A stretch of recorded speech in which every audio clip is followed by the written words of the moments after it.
तो टाइटैनिक एक ऐसा जहाज रहा है इतिहास में जिसे शायद ही आज कोई ना जानता हो। टाइटैनिक का मतलब होता है बड़ा, विशाल, और सचमुच वैसा ही बड़ा और विशाल टाइटैनिक था भी। इस जहाज को उस समय की सभी फैसिलिटी से भरपूर बनाया गया था और इसकी सुंदरता का तो वर्णन भी नहीं किया जा सकता था। इसे बनाने में मिलियंस ऑफ डॉलर्स का खर्चा किया गया था और एक बड़े उद्घाटन के बाद सन 1912 में इसे उत्तरी अटलांटिक के बर्फीले पानी में पहली बार उतारा गया। अपनी पहली यात्रा इंग्लैंड से अमेरिका तक पूरी करने के लिए निकल पड़ा। उस समय इस जहाज पर करीब 2224 यात्री भी थे और यात्रा शुरू करने से पहले एक रिपोर्टर ने पूछा टाइटैनिक के डिजाइनर से कि आपका टाइटैनिक के बारे में क्या कहना है, और उसका जवाब था, मैं इतना जानता हूं कि अगर आकाश से परमेश्वर भी पृथ्वी पर उतर आए तो वो इस जहाज को नहीं डुबा सकता। जी हाँ, उसका कहना था कि मैं इतना जानता हूं कि अगर आकाश से परमेश्वर भी पृथ्वी पर उतर आए तो वो इस जहाज टाइटैनिक को नहीं डुबा सकता।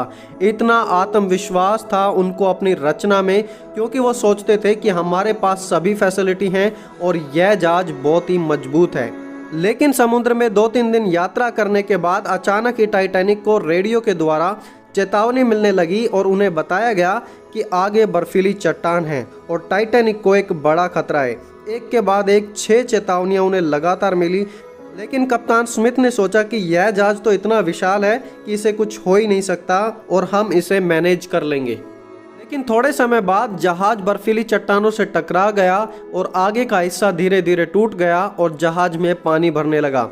करीब 2 से 3 घंटों में जहाज पूरी तरीके से पानी में समा गया और बर्फीले पानी का तापमान जो कि 2 डिग्री सेल्सियस था, उसमें कोई भी मनुष्य 10 या 20 मिनट से ज़्यादा जिंदा नहीं रह सकता था और देखते ही देखते 1517 लोग उसमें मर गए। और उसी समय मनुष्य का घमंड, जो कहते थे कि परमेश्वर भी इस जहाज को नहीं डुबा सकता, उनका घमंड कुछ ही घंटों में खत्म हो गया। दोस्तों, आज जब हम चांद पर जाने की बातें करते हैं और मार्स पर जीवन शुरू करने की बातें करते हैं, क्लेम करते हैं कि पूरे अंतरिक्ष पर आज हमारा कब्जा है, आज मनुष्य की वो ताकत कहाँ है? कहाँ है आज मनुष्य जाति का घमंड? कहाँ हैं वे लोग जो परमेश्वर के तुल्य अपने आप को बनाने की कोशिश कर रहे हैं? टाइटैनिक में उस समय सबसे अमीर लोग यात्रा कर रहे थे, लेकिन उनमें से एक भी अपने आप को नहीं बचा पाया। समय टाइटैनिक के कैप्टन को बहुत सारी चेतावनियां दी गई थी, लेकिन उसे तो लगता था कि परमेश्वर भी उसका कुछ नहीं कर सकता। ऐसे ही आज संसार सोचता था कि हम परमेश्वर के बिना सब कुछ कर सकते हैं, लेकिन सच तो यह है कि आज के हालात ने पूरी दुनिया को घुटनों पर लाकर खड़ा कर दिया है और परमेश्वर की हर बात सच साबित होती जा रही है। हम उसके बिना नहीं रह सकते हैं। दोस्तों, प्रेरित पौलुस ने लिखा कि हम उसी में जीवित रहते हैं, उसी में चलते फिरते हैं और उसी में हमारा पूरा अस्तित्व पाया जाता है। आज भी समय है कि हम उस रास्ते को छोड़ दें जो विनाश की ओर लेकर जा रहा है और अपनी सामर्थ्य पर घमंड ना रखें। आज जब आपको चेतावनियां दी जाती हैं बार बार, तो उसे बिल्कुल भी नज़रअंदाज ना करें। बाद में उसके जिम्मेदार आप ही होंगे। दोस्तों, परमेश्वर के बिना हम कुछ भी नहीं है, कुछ भी नहीं। आज हमारी दुनिया की स्थिति ने हमें यह सच बात सिखा दी है।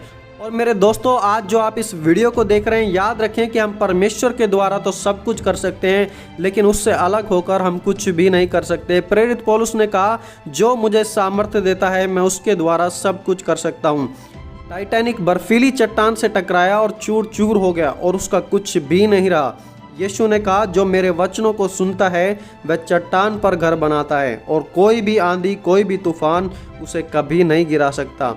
इंसानों द्वारा बनाया गया टाइटैनिक टूट गया और लोगों को नाश भी कर दिया, लेकिन परमेश्वर के द्वारा बनाया गया नूह का जहाज, उसने लोगों को जीवन दिया।